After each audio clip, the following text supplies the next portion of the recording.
Bienvenidos a su canal de Electroeducación. A solicitud de varios suscriptores de la página de Facebook del canal, en este video aprenderemos a cómo seleccionar el contactor para un motor eléctrico. Sin más preámbulo, comenzamos. Cuando hablamos de la instalación de un motor eléctrico, debemos saber que se debe emplear varios elementos que permitan su correcto funcionamiento.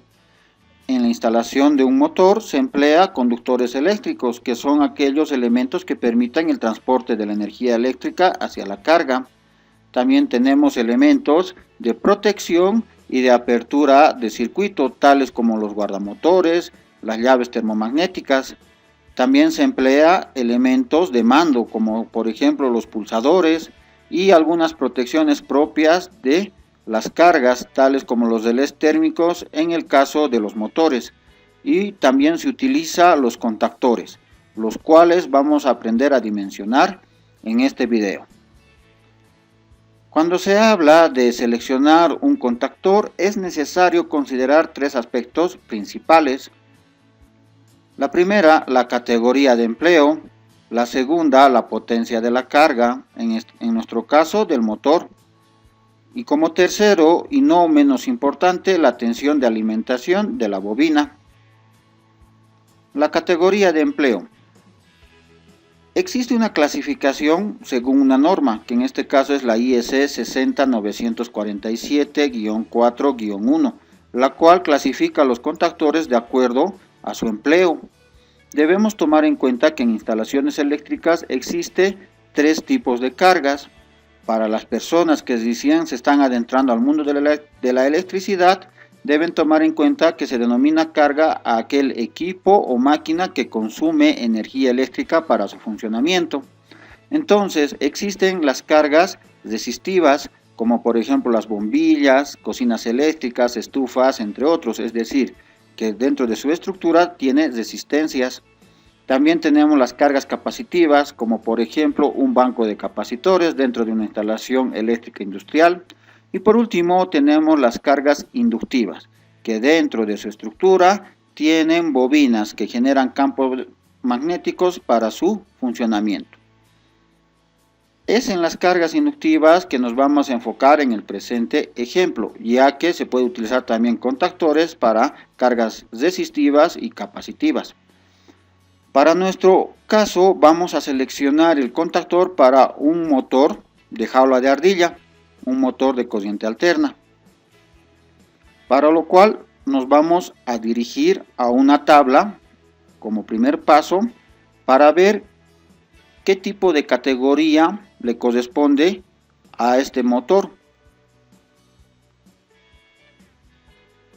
Ya habíamos dicho que existe una clasificación según el empleo de los contactores. Aquí tenemos la clasificación de empleo en corriente alterna, porque deben tomar en cuenta que también existen contactores para corriente continua. Aquí simplemente les estoy mostrando las cuatro que más se emplean en la actualidad en el tema de contactores en corriente alterna. Si mal no me equivoco, existe aproximadamente unas 14 a 16 categorías de empleo para los contactores según esta norma. Ahora bien, si nosotros vemos la categoría AC1, nos dice que se aplica a todos los aparatos de uso de corriente alterna cuyo factor de potencia es al menos igual a 0,95, es decir que su coseno phi debe ser mayor a 0,95. Por ejemplo, la utilización en calefacción y distribución. En nuestro caso, esta categoría no aplica, ya que nuestra carga, al ser inductiva, no tiene un coseno phi al que se refiere este grupo de contactores. Si nos vamos a la categoría AC2, nos dice que en esa categoría rige el arranque, el frenado a contracorriente y marcha a sacudidas de los motores de anillas. Bueno, de entrada ya podemos ver que esta categoría tampoco se aplica en el motor que nosotros estamos dimensionando el contactor, ya que nuestro motor es de jaula de ardilla y no es de anillas. Nos vamos a la categoría AC3 y nos dice que se aplica a los motores de jaula en los que el corte se realiza con el rotor lanzado, es decir, en funcionamiento. Entonces nosotros podemos identificar que para nuestro motor la categoría de empleo del contactor debe ser AC3. Una vez tomado en cuenta ese dato, concluimos que la categoría es AC3 para el contactor según la categoría de empleo. Ahora bien, debemos también poder tomar en cuenta la potencia de la carga, en nuestro caso del motor. La potencia del motor lo debemos obtener de la placa de características del motor, que en nuestro caso vamos a asumir que es 4 HP. Esta potencia que nos refleja la placa de características es potencia mecánica, que nosotros vamos a convertir a vatios, para lo cual vamos a multiplicar los 4 HP por 746 y nos da un resultado de 2983 vatios. Tenemos el dato del rendimiento, que es del 84,5%. Este dato también es extraído de la placa de características del motor. Tenemos la tensión de alimentación, que en este caso es 440 voltios. Este dato también se puede obtener de la placa del motor de acuerdo a la conexión en la cual va a ir trabajando. Ahora, como tenemos la potencia mecánica, necesitamos obtener la potencia eléctrica, para lo cual podemos calcularlo de más de una forma. Pero en este caso vamos a emplear esta ecuación bastante simple, que nos dice que la potencia eléctrica es igual a la potencia mecánica sobre el rendimiento. Reemplazamos los valores y obtenemos que la potencia eléctrica de mi motor es 3509 vatios. Y si nosotros convertimos en HP, obtenemos 4.7 HP. Para convertir vatios a HP simplemente debemos dividir los vatios entre 746, que es una constante, y obtenemos la potencia eléctrica.